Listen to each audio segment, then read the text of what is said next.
Hi guys, this is Ruth with Ourhometips. I've got some tips today for painting. My first tip is get yourself a really good tray.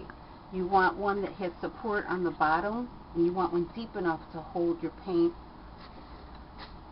The support on the bottom is important, so when you push your roller in it, it's not going to slide around. Okay, the other tip about your painting tray, don't leave it all gunky like this, because then the next time you go to use it, it'll be a pain. My husband hates cleaning after we paint, so what you do is you take a plastic bag. This one's a little small actually. I had a bigger one, but my dog ate it right before we started videotaping. But if you had one size bigger, like the medium bags, it would fit perfect here, and you could just kind of tie it around the edges, and it holds it snug. You can paint, it goes all the way in. I recommend this over those disposable trays. Let me show you what happens when you buy those.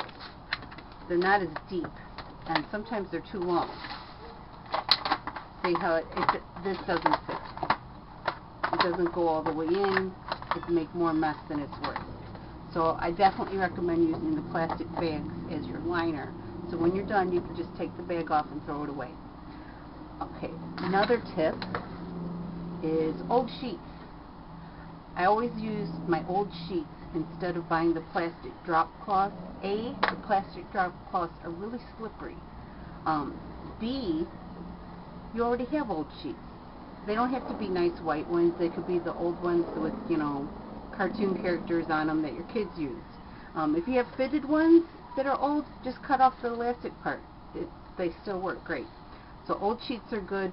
Another tip, when you're painting and you're in the middle of a project and you're going to paint more tomorrow morning or whatever, just take your roller, stick it in plastic, maybe put a rubber band around it, and that way you don't have to wash it. You can go back to it tomorrow.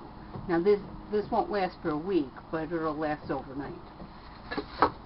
Okay, another tip, sour cream containers. A lot of you guys have seen the tips on various websites and Pinterest and whatnot that cut a hole here and put your paintbrush through the hole, and it'll keep you from dripping.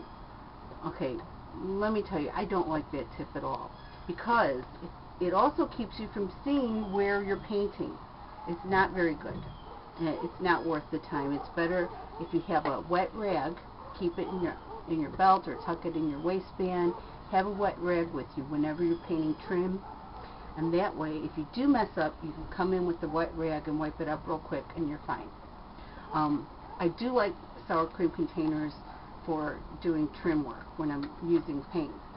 Also, at the end of the day, when you're done painting and you only have this much paint left in the big giant can, pour it in the sour cream container, put the lid on, write on there, kitchen paint, bathroom paint.